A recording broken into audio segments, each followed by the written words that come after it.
Ruben, can you hear? Yes. Yes, I can. No, I can't. No.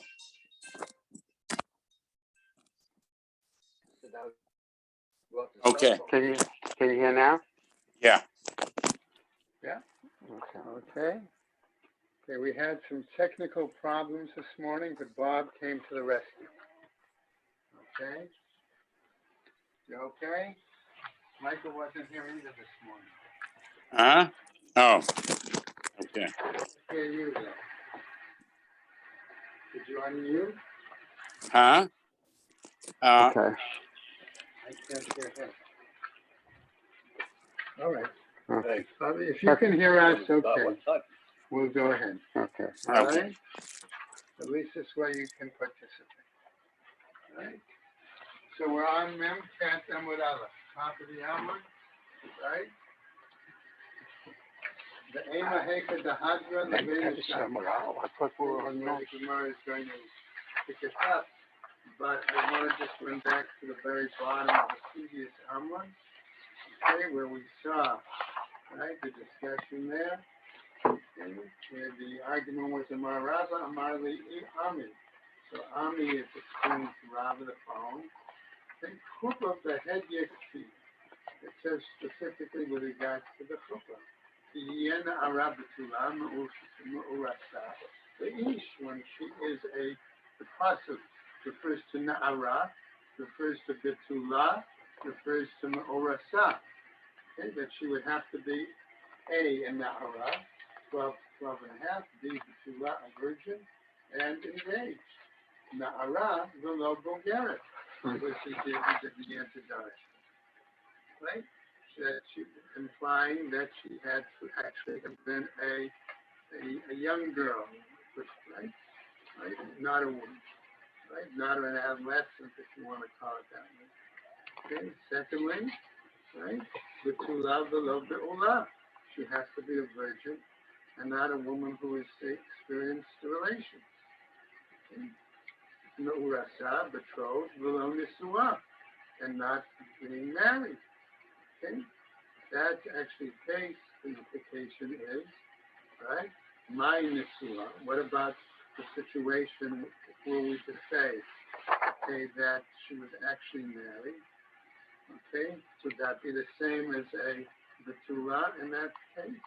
Even in nisua mamash, if we said she was actually married, hainu betula v'lo be'ula, that would imply that she had to be a virgin and did not have relations yet, even though she may have entered the chuppah. Right? Was it not then? Shenechnasa lechuppah v'lo niv'ala. So that must be then that she entered went under the chuppah, but did not ever have relations with her husband, or they were not successful with that. The Ema, and we go back now to our top of our Amud, okay? But I might say, he comes back and says, that maybe it was a situation that she went back to her father's household. And if she's going back to her father's household, do we say then that she returns to her previous status of being in the domain and the rishus of her father? Okay? Hadra lemilta kamaita, says the Gemara. Maybe there she returns to her previous status, as we said, being in the domain and the rishus of the father. Okay? Amar Rav. So rather than respond, Havu far paska. Okay? This already was a law that was clearly defined, decided by a Tana from the Academy of Rabbi Yishmael, namely the Tana Debei Rabbi Yishmael, which was taught in the Academy of Rabbi Yishmael. V'neder almana uglisha, kol asher asra al nafsha, yakum aleha. That means then that we see that when there is a vow on the part of a widow or a divorcee, kol asher asra, whatever is prohibited to her, for herself, that will stand, so to speak. I'm going to explain it against her. In other words, once she was married and either widowed or divorced, she is considered, I'm going to put in quotes, an independent woman. Okay? She's no longer under the reshus of her father, even though the father might be alive. But she's also no longer under the reshus of the Baal, because she's been widowed or divorced. Okay? In that situation, okay? So that's citing that pasuk. Okay? So Ma Talmud Lomar. So then what is the recitation of the pasuk trying to tell us? What is it implying? V'halomut seit miklal avi. But isn't she therefore excluded or out of the, I want to say, domain, the control of her father? Umot seit miklal ba'al. And the pasuk is also telling us then that she's out of the general rule, general status of the husband. Okay? Ella, rather, this is what we have. Harei shemasar ha'av l'shluchei habam. No, but here we must therefore come to an alternative explanation that says maybe the father handed her over to the representatives of the husband. O shemasru shluchei ha'av l'shluchei habam. Or maybe that the representatives of the husband, the representatives of the father handed her over to the representatives of the husband. V'nit armula, and she became widowed, b'derech, along the way. O nit garsha, or she became divorced from what we would understand to be the erusin, from the betrothal. How would you become divorced? Okay. On her decision? No, it would be on the husband's decision. Husband's decision. You know, they are traveling from wherever the father's They're home not even was. together, right? Okay, and they have, right, and she's traveling with them, and he decides, I don't want to marry her. Okay. Okay, for whatever Just reason. a whim. Okay, could be whim. It could be maybe he's not. Maybe he got Someone whispered in his ear, wind, so to speak, not whim, something. but wind of the fact that in that community they had one amount for the ksuba at the betrothal, and they were going to raise the amount at the nisuin, and maybe he therefore couldn't afford it, and he would have to decide then, well, then I can't marry her. Okay, maybe I can afford to pay her the ksuba, the amount of money from the divorce of the betrothal, but I can't afford to pay the additional amount. Uh-huh. Who knows? We don't know. Right. But I'm simply saying that to try to answer your question. Okay. Hey, ach ani koreba. What then? How do I call her? What do I consider her? Beit aviyah shel zo, or beit ba'ala shel zo? Do we consider her in that case where she becomes widowed or divorced from being an arusa? Do we consider her in the belonging to the domain of her father, or do we consider her belonging to the domain of her husband? Right? Ella, lomar lach, it comes to tell you, kevan sheyatsa sha'a achat mirishut ha'av.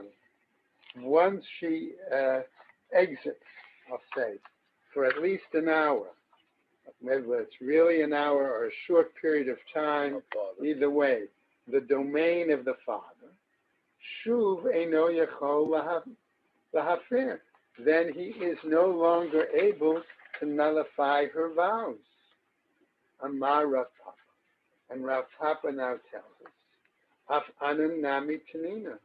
So we also have learned in this kind of a situation, Haba'al na'ara ha'mu'urasa, one who has relations with a young girl, an adolescent, 12 to 12 and a half, who's been betrothed, Eino chayav ad shetehei na'ara betula. Okay? He is not obligated to, or found guilty, okay, until what happens? Unless she is a na'ara betula, unless it's clear that she is a virgin. Mu'urasa, that she's betrothed, vehi beveit aviha, and also that she is under the control or domain or rishus of her father. So the Gemara says, now what happens? This is what Rav Papa's answer is. Bishle mena'ara. That's understandable when we say that she's a na'ara velo bogeret, and she's not considered equivalent to an adult woman. Bitula velo be'ula, that she's considered a virgin and had never had relations before. Mu'urasa velo nisua, that she's engaged or betrothed and not actually married. B'veitam avia. So why then does the statement include the fact that it's while she's still under the domain or reshus of her father? Lema'ute mai, to exclude what? La'av lema'ute masar ha'av l'shluche habal. Is it not then to exclude that the father has handed her over to the representatives of the groom, and therefore she would not be punishable by stoning? Okay. Amar Rav. Okay. So in other words, it would not be by stoning, which was skila, which would be for a married woman or a woman who had relations. No, you're shaking your head, Reuben. What's the matter?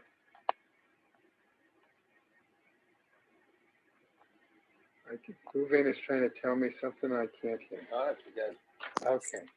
Okay. All right. Wait, he unmuted. Did you unmute? The father has no reshus over You anymore. can hear him. All right, Bob, what is he saying? Father's no rishus over him anymore. What? Right, the father has no Right. issue. But she gets skila. She still gets skila. She would get skila. She would get skila. She's no So longer that's in the the father's. question. Would she get Would she skila get or would she skila? only Yes. get chenek? Right? Okay. That's the Right. point. That's the Right. question. Okay?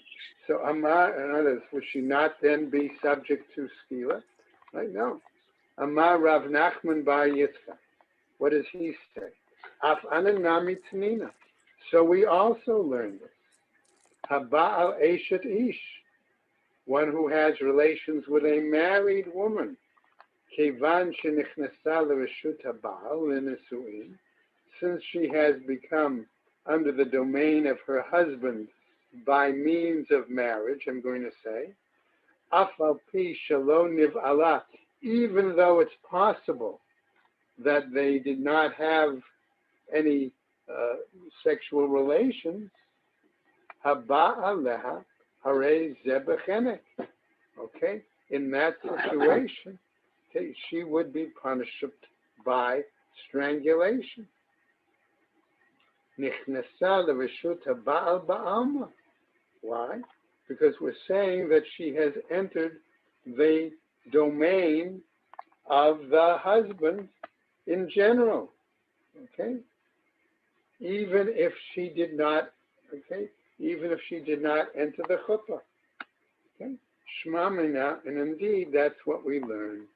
So in that case, that again tells us the na'ara me'urasa, okay, unless she's a betula and in the reshus of her husband, reshus of her father, okay, and that happens, okay, then there would be one punishment as opposed to the other. Okay? A new Mishnah now. Okay? Our new Mishnah is going to continue clarifying some of these responsibilities.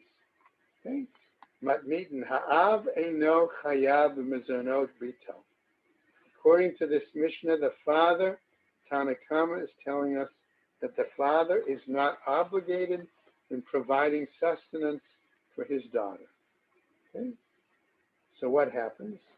Zeh midrash darash Rabbi Elazar ben Azariah l'fnei chachamim b'kerem b'yavna. This was a extrapolation, I'm going to say, that was interpreted by Rabbi Elazar ben Azariah before the sages when the Sanhedrin met in the vineyard of Yavna. Okay? Habanim yeshu v'habanot yizonu. namely the sons inherit and the daughters are sustained. Mahabanim einam yorshin ele la'achar mitatav. The same way we're saying that the sons do not inherit until after the death of the father. Af habanot ein mizonot ele la'achar mitat avihem. So likewise, the daughters are not sustained until after the death of their father. Okay? So by that, and by implication, it would be if there's no requirement on the part of the estate of the father to sustain the daughters, it would imply, therefore, that in his lifetime, the father does not have any obligation to sustain the daughters. That's what the Mishnah seems to be saying. Does that mean he has to support the sons? Does that mean you have to support the sons? Let's go on and see. The Mishnah doesn't tell us, does it? Zev? No. So you're raising a valid question, which tells me Zev's question is, does that mean that the father does have to support the sons as opposed to not the daughters? And I'm saying the Mishnah doesn't tell us, which is going to tell me I'm going to be looking for a Braita at some point, right? It talks about the sons. That is going to clarify or disagree with Tanakama. Okay? So what happens? So the Gemara immediately jumps to the question. The mizonot bito, okay, regarding the sustenance of his daughter. Hu de'eno chayav. Okay? It seems to imply that he has no obligation. Here's your question, Zev. Ha b'mizonot b'no, but here, in regard to the sustenance of the son, chayav, it would seem to imply, okay, that he does have that obligation. That's exactly your question, right? Mm-hmm. Okay, so from inference, the Gemara is trying to say, do we learn an answer to Zev's question? That he would have obligations, okay?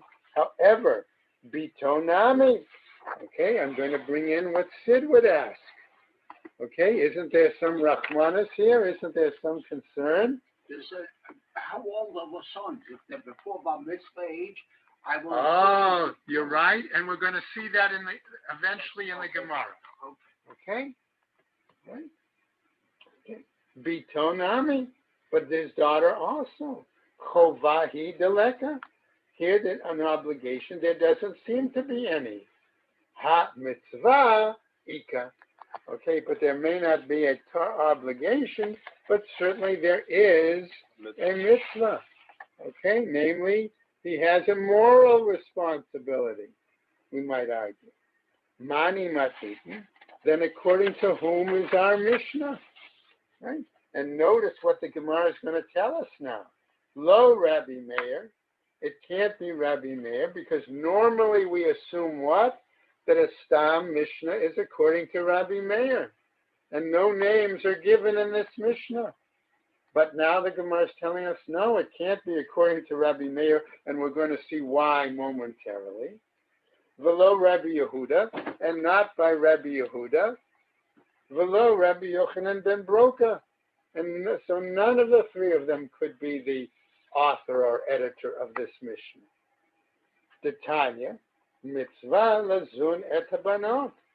Because why?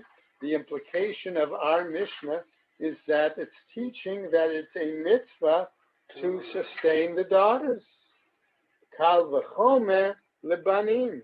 How much more so to the sons? The iskei b'Torah, where the sons are involved in Torah study. Our younger one. But it doesn't mention any age. It doesn't mention so far in age, Right. and it doesn't mention if the sons are involved in something else other than Torah study. No. Okay? In other words, if they are involved in working the field, okay, or if they're involved in an occupation, Maybe it's different. Okay? Remember we got yesterday into the discussion at the end of the shiur. What to call out? Okay, no. When Michael was saying you jumped from after bar mitzvah, you were apprenticed either to a tradesman or you were put to work out in the field. Okay? If you were apprenticed to a tradesman already at that age, okay, that's something else. We'll see. Okay? So now, Divrei Rabbi Meir. That's the view of Rabbi Meir.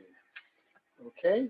Namely, that it was only he had the mitzvah to take care of the daughters, according to Rabbi Meir, and he also has to take care of the sons while they're learning Torah.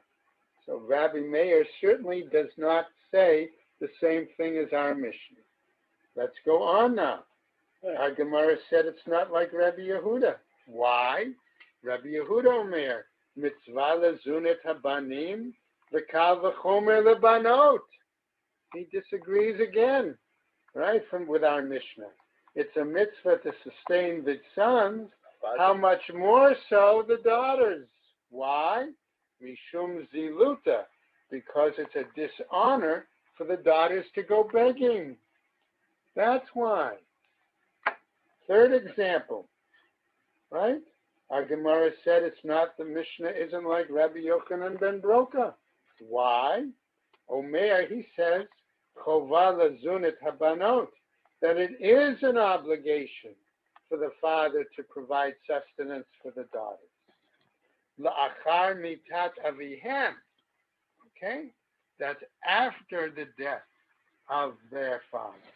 Aval b'chaye avihem, but during the life of their father, elu ve'elu einan nizonim.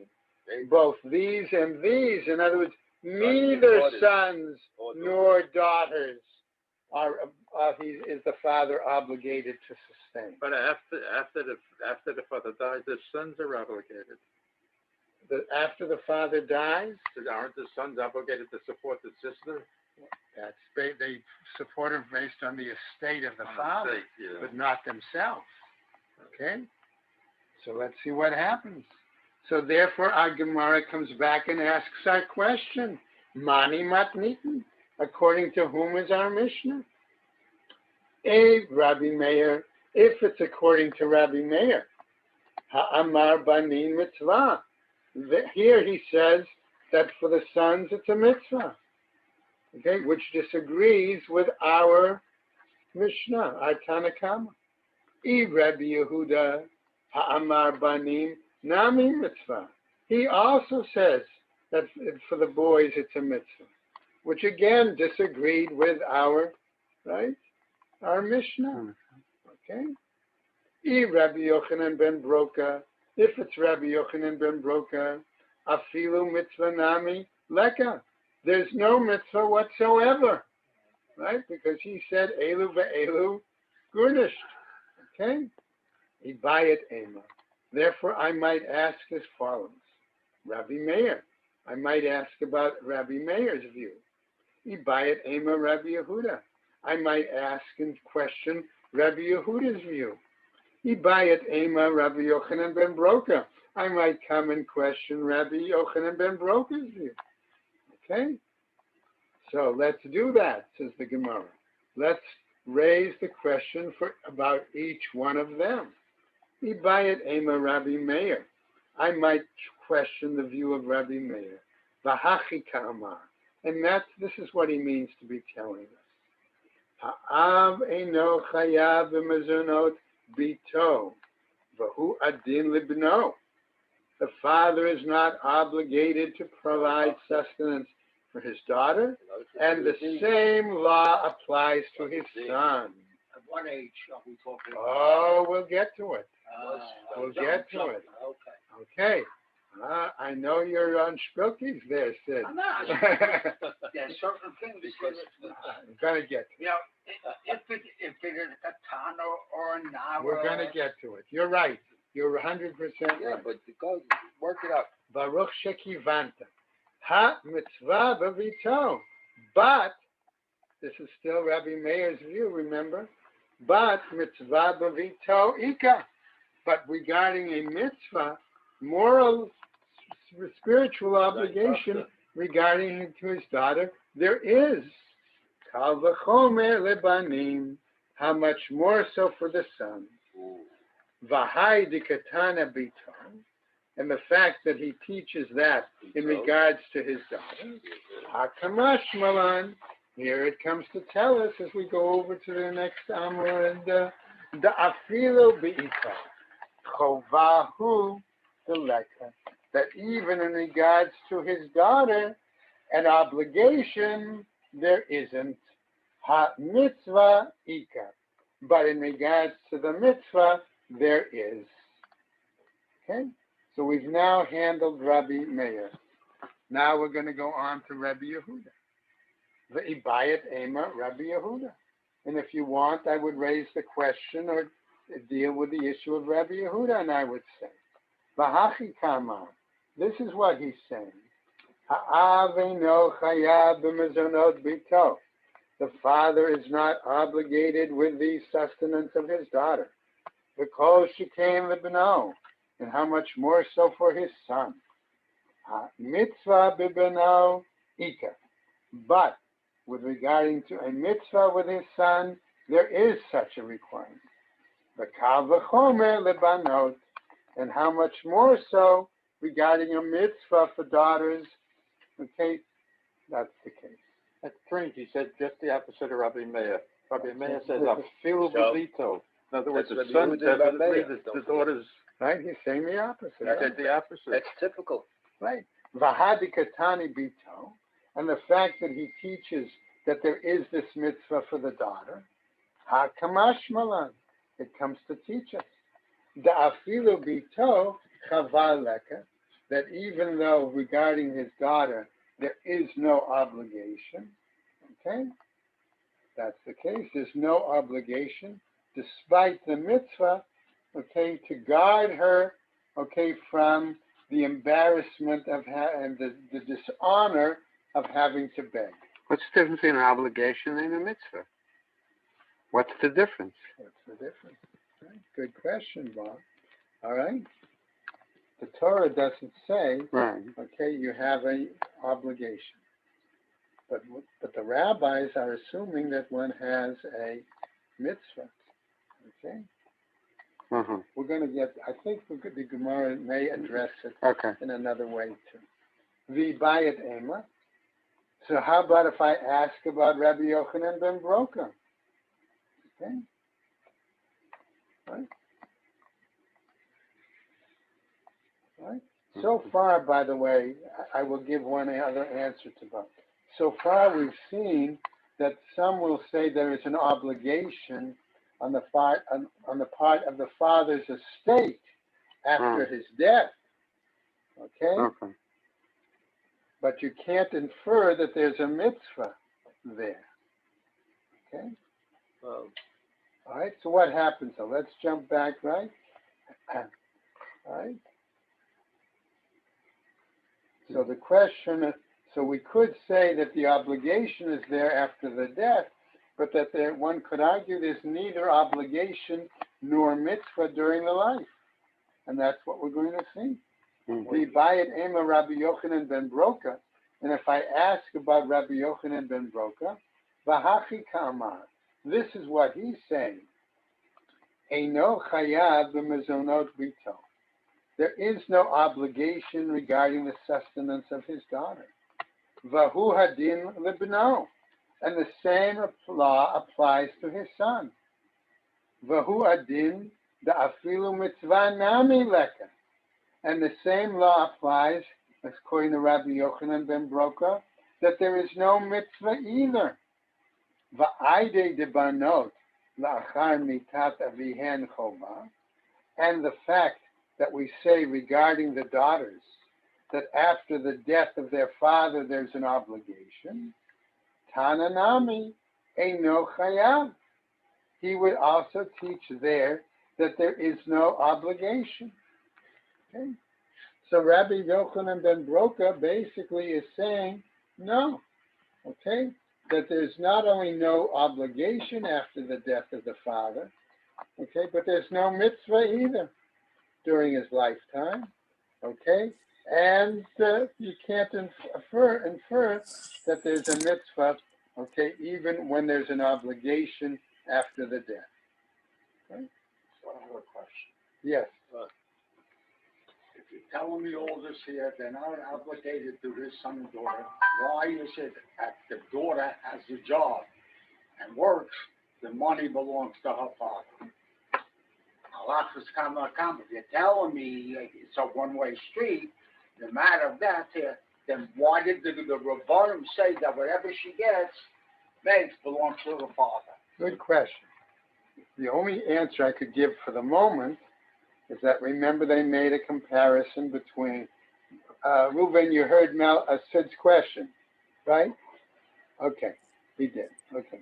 So the only answer I can currently give, which I don't know if it's satisfactory, is that there was a drasha that said the same way that a female servant's work goes to her master, so likewise, the daughter's work goes to her father, because it's possible, we could argue that since he could sell her as a maid servant, okay, then in that case, Then who gave them the right that the father can do that if he doesn't have to subsidize? why? Because he has the right to give her to somebody in marriage. No, but Where does it say that? The Torah says it. Is it the Rabbanim said this here? No. I think I got That's your the answer. drasha from the pasuk, So we also have, One pasuk.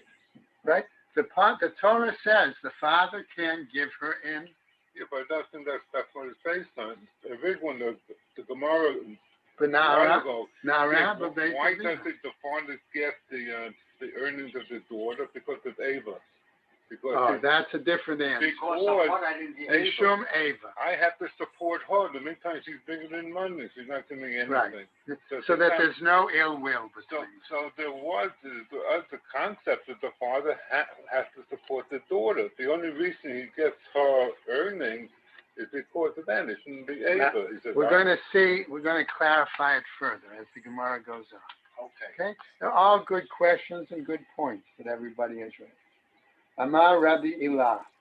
All right? Amar Reish Lakish, Mishum Rabbi Yehuda Bar Chanina. So we have now a Masorah presented. Okay? Now, it appears it's going to be a new discussion, but it really continues the underlying themes that we're dealing with. What happens? Ba'usha. Okay? Now, everybody remembers that after they left Kerem B'Yavna, the Sanhedrin had to move. What was the next stop? Usha. That was the next week. Hitkinu. Sheyehe Adam Zan et Banav ve'et Benotav K'shehen Ketanim. They made an enactment in Usha that the father had, a man, had to support his son and his daughter while they are minors. So established the Rabbanim. Okay? So now we see it's a takanas de Rabbanim. Right. Okay? Now, Sid could ask the question, what do we mean by a katan? Up to what age? Right? Let's see if the Gemara is going to touch on that. Okay? So they asked him, Hilchata kavate or ain hilchata kavate? Do we say the law is according to him, Rabbi Eli, or is the law not according to him? Tashma, says a brighter. Listen to the following. Kihava atu v'kame de Rav Yehuda. When a situation occurred, so this is, we have to assume it's Maaseh Shahaya.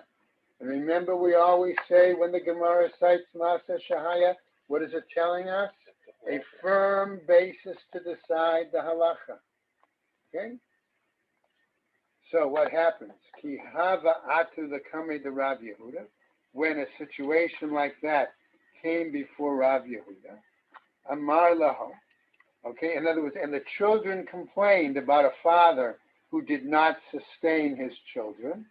We have to read that into the Gemara here. What happens? Amar laho he said to them, Yarod Yalda Va'abnei Meta Shadya. A jackal, in other words, even a wild animal gives birth, right? Va'abnei Meta, right? Shadya. And what does it do? It makes sure to still throw food, something to its young. Okay? So even wild animals, okay, feed their young. Okay? Second, so what would you say, Rabbi Yehuda's answer is going to be? He's chayav. That's What? not the translation. That's not the translations of the word.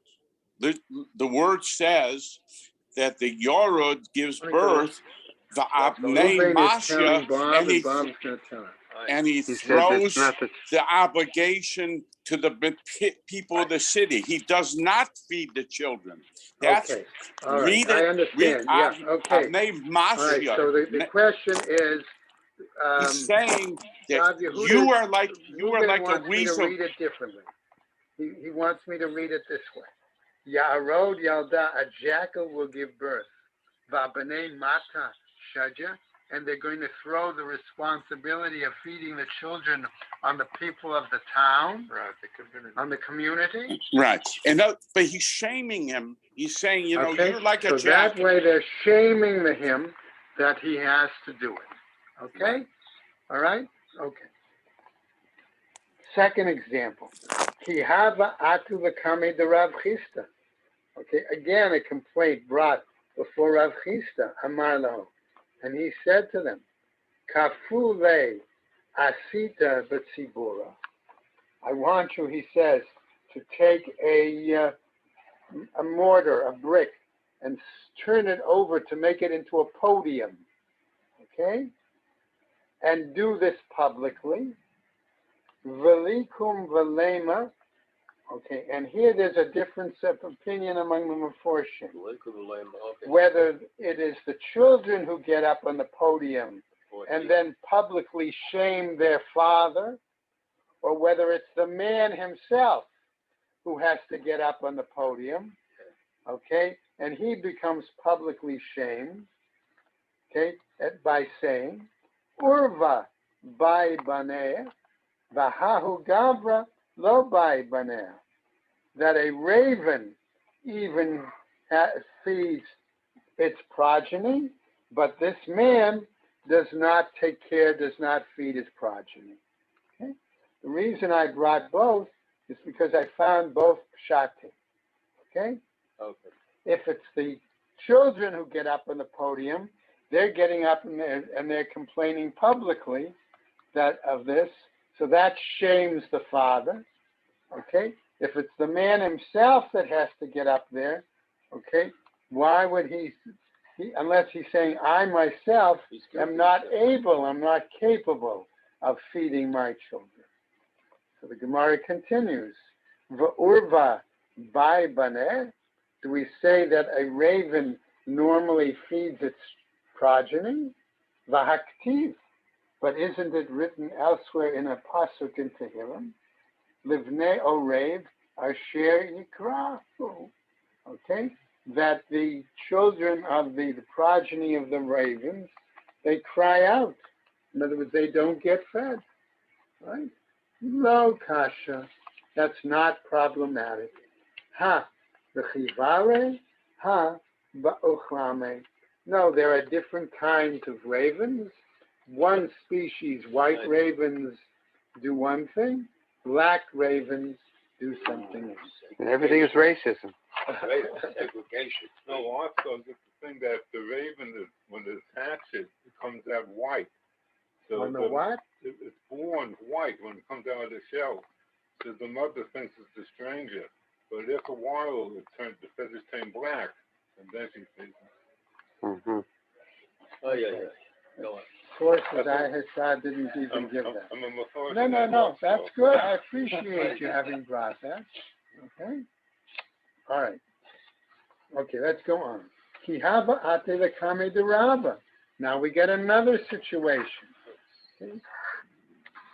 In other words, notice, by the way, as we continue, in all of these cases, there's a public shaming of the man, of the father, who does not fulfill that, let's call it for the moment, at least mitzvah, if not chiyuv, okay, of providing for their children, sustaining their children, especially after we see that there's a takana that says that they've got to take care of minors. How could a parent not feel lovingly attached to his child and want to feed his children? How could that be? Oh, boy, you. Okay. Don't ever go to family court. You'll find out. Okay. I'll answer you a little different answer. Okay. Let's assume for the moment, okay, that it's a second marriage. A widow with a small child is married again, and the man has really, it's his stepchild, and he really doesn't feel any close association because it's not his, literally, flesh and blood. Good point, but it doesn't say stepchildren, it says children. I know that, but you're asking me a question, and I'm trying to give you a scenario that would perhaps justify the father saying, well, I don't have any, he's not really my kid. It's, it's not an automatic where a father, unfortunately, it's a good question, but the truth of the matter is you're dealing with human nature. But human nature is to animal love your children and feed them. Yeah, one would hope. Yeah, I mean, You have a lot of people that they're not mistake normal. is shibboleth, okay? I mean, Now, for sure, you have that Higgishina, you come from Chesed Avram. Just remember what you just said. If you have that, you should know you come from Avram Avinu. Right. Yeah, right. Okay. I could give you another example, but then it sounds a bit racist. Okay? If you've ever been in certain communities, and I'm going to phrase it this way, and then we'll jump back into Gemara. If you've ever been in certain communities, especially in the Midwest or in especially the South, where there's a large African American population, it's not uncommon that a woman might have children from different, quote, fathers. Okay? Whether or not the father then feels a sense of responsibility for that child. Yeah, but we're talking about Jewish children and Jewish parents here, right? I'm just trying to, you're raising good questions. I'm just trying to give you a worldview, okay? And also, Gemara, in many cases, always comes up with these what-if scenarios. Right. You get really wild ones when you get into the Bacham. But here it said, what if a father doesn't want to take care of this kid? He said, there's so much sure, who knows why, but he doesn't wonder, what's the whole offer? What does the Rav do? But I would add to Marty's point, which is valid.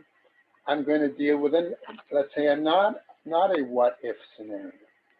We know that there were families clearly that were very poor, and that they did sell their daughters to richer families, albeit supposedly for marriage, okay, either to the master or to a son of the master. But the implication was she would work as a servant girl in that household, and that would at least guarantee her food and clothing, which perhaps the parents or the family, her birth family, could not necessarily provide. And that was a true situation in the time of Chazal. Wasn't there one of the portions said a man was obligated to support his sons who were studying Torah above the daughters? That was Rabbi Meir. Okay, so perhaps he has to take the daughter's earnings and use it for another purpose. I don't know. Good question. Let's go on. That's why we continue to study Gemara. Right? Okay, so what happens? We said, Ki hava ati lekami de Rava, Hamarle. He said to them, Nechalach de mitzane v'naich mitzdaka. So he would challenge the father and say, is it so nice and appropriate for you that your children should be sustained through charity? V'lo amran, ela de lo amid. But he didn't say this, okay, if the person was not wealthy. Aval amid, but if the person is wealthy, kafinen le al karche, then we force him even against his will. Right? If the father has the money, they force him to pay for the same. Kiha de Rava kafil Rav Natan Ba'ami, as was the situation when Rava forced Rav Natan Ba'ami, who was considered a wealthy man, va'apek minei arba mea zuze litzdaka, and he took from him, 400 pieces of zuzim for charity. In other words, he made him give that amount of money, and in that way use that money to satisfy the requirement of providing for the children. Okay, let's go on now. Amar Rabbi Ilah. We're back to Rabbi Ilah. Okay, and remember when our Gemara raised the question, is the law like him, or is the law not like what he said? Okay, so what happens? Amar Rabbi Ilah, Amar Reish Lakish, in the name of Rabbi Reish Lakish. Ba'usha hitkinu. Again, in Usha they made a takana. Hakotev kol mechasav levanav, one who writes all of his earnings, property, to his son. Okay. Hu ve'ishto nizunim mehen. He and his wife are to be sustained from them. Okay. Why would he do that? Why would he write all of his property to his son? Keep the IRS off his back. Okay. All right. What happened? So he said that's another takana, he claims. Right? In other words, elderly parents, okay, would write their property over to their son on the assumption that he's going to be a good son and provide for them. Right? Matki. Oh, this is a good lesson for us seniors. Right? Beware. Matki Fla. Rabbi Zera. Rabbi Zera challenges him. V'itema Rabbi Shmuel Bar Nachmani. Another say it was Rabbi Shmuel Bar Nachmani who challenged him. Gedolamizo Amru. Even something greater than that. Almanato Nizonet Minichasav. Okay? That the widow is to be sustained from the estate of her deceased husband. And I'm going to add, even if the heir to that estate was a daughter. Okay? And to whom does the money then belong? To a daughter, to the husband, right, Zev? So the Gemara is going to tell us that. Who, the Ishto Mibaye, he and his wife were saying, namely, the Shalach Ravin Ba'agerta. Okay? So in other words, we're suggesting, okay, that even if it was inherited by a daughter and therefore belongs to the husband, okay, there is a parallel, that's a parallel to property said to be sold to a third party, and therefore the widow has no claim on that estate, on that property, but the sages made a decree. What happens? We see here. We raise the question again. He and his wife, they're required, they should be sustained. The Shalach Rabin Be'igerte, that Rabin sent in a letter, Mi Shemet Ve'eniach Almana Ubat, in a situation where the husband died and he left a widow and her daughter. And I'm going to throw in here again, remember, it could be a second marriage and the daughter is not, so to speak, quote, legally his, just a stepdaughter. Okay? And I don't have to tell you, remember all sorts of fairy tales about stepchildren and attitude, that attitude towards stepchildren, right? Maybe Hansel and Gretel was a story and so many others. Cinderella. Cinderella, right? Almanato nizonet minichasav, that the widow is sustained from his property. Nisei tabat, Now notice to what degree the Gemara is spelling this out. If that daughter marries, Almanato nizonet minechasav, his widow is still sustained from his property. Meitahabat, the daughter dies. Okay? Now, if it's his own daughter, it's one thing. If it were a stepdaughter, how much more so? Okay? Amar Rabbi Yehuda ben Achot, says Amar Rabbi Yehuda ben Achoto shel Rabbi Yossi bar Chanina. Rabbi Yehuda, the son of the sister of Rabbi Yossi bar Chanina, al yadi haba ma'aseh. In other words, what does he mean, al yadi? In other words, I was personally involved in such a situation, he's saying. Va'amru, and they said, almanato nizonet minechasav. The widow is sustained from his possessions. Va'havya v'ishto mebai. I'm sorry, who v'ishto mebai? And he and his wife. Do we really have to ask that kind of question? Mahu detema. What do you want to tell us? Hatam hu deleka detarach. There we might say, regarding the widow, there is no one that can toil, work on her behalf, and provide for her. Aval hacha, but here, okay, in the case of the father and the wife, or the man and the wife who gave it to his son, nitrach l'didei u'l'dida, okay, it's possible that there could be one to work for him or to work for her. Okay, Kamash Malan comes to teach us that is not what it's teaching us. Okay, let's finish up.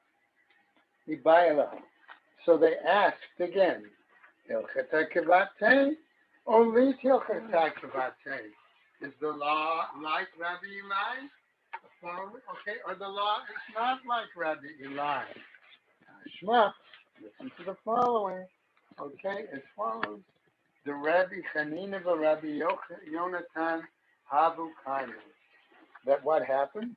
That there was a situation where Rabbi Chanina and Rabbi Yonatan were standing and talking. Ata ha'ahu gavra, and along came a person, a certain man.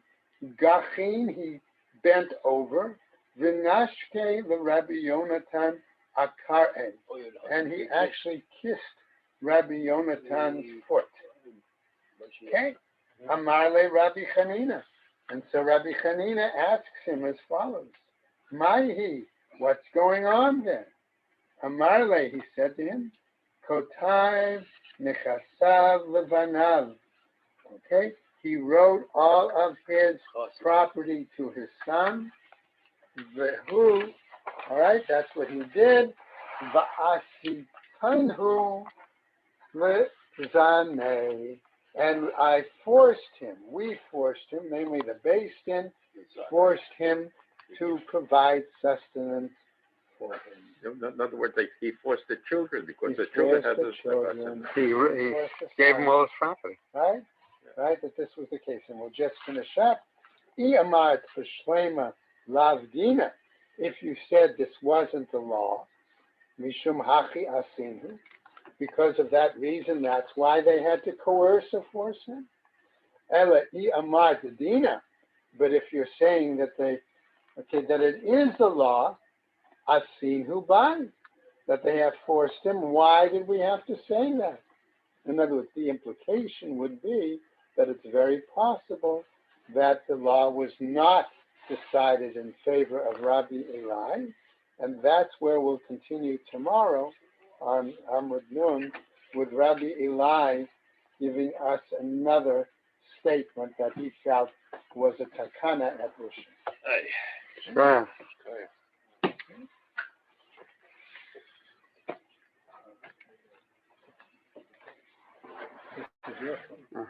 Okay, thank you, Bob. I don't know what happened. I hope it's not something to do with my phone. It could be. You don't have a direct Zoom app? No, I don't have a direct Zoom app. I don't think I do. Oh, wait a You have second, to I have do. I have a Zoom app, So when you press it, but then I would have to put in, you don't have to put in. It should be right at the top. try to join a meeting.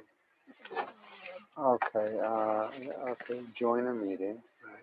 Okay, and you press And here. I'd have to put in the number. No, here it is. Public Chemistry is the second one. Okay, and then you join. And you'll see it'll come up.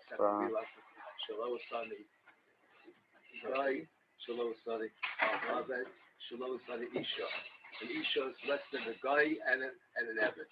Exactly, that's more. No, It's an ascending order, but listen. no. No, the Isha is above the, Marty is right, Mel. Why you only have 7? No, Evid gets the listed of a woman, then the woman has all the listed except Do you usually get this prepared? No. As a matter of fact, you No, say I've it's never on tried Isha, getting on you this. don't say the other two I always go on through the Right. full Because you website. say you're showing the And Isha, Ruben was telling me he how goes many gets happen on to have because seven and Andrea provides the Zoom link in the weekly announcement of lessons. Right. But I tried both of those and it didn't Unable, look what yeah. it says. Unable to connect. So I don't know, I wonder why. Yeah. Okay. Okay, I'm gonna check in the office. Yeah, I guess. Let me just see real quick. No, nothing there. I always have to check in the morning and see if the Israeli branches of the family sent any messages. They're 7 hours ahead of us. Somebody's taking this. How could they go through 4 packages of Somebody comes in there to different younger than sure. Trying to figure out how to get it out of my speaker, out of my headphones.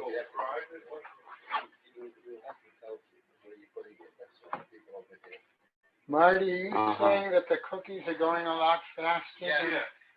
Think other people are coming in? Of course. Somebody cooked a container of milk the other day. Oh, wow. Okay, now It's that father who has to feed the daughter. He's if. I know of one. Mike. Yeah. Come in. No, Jeffrey comes in sometimes. Okay. That's not a problem. No,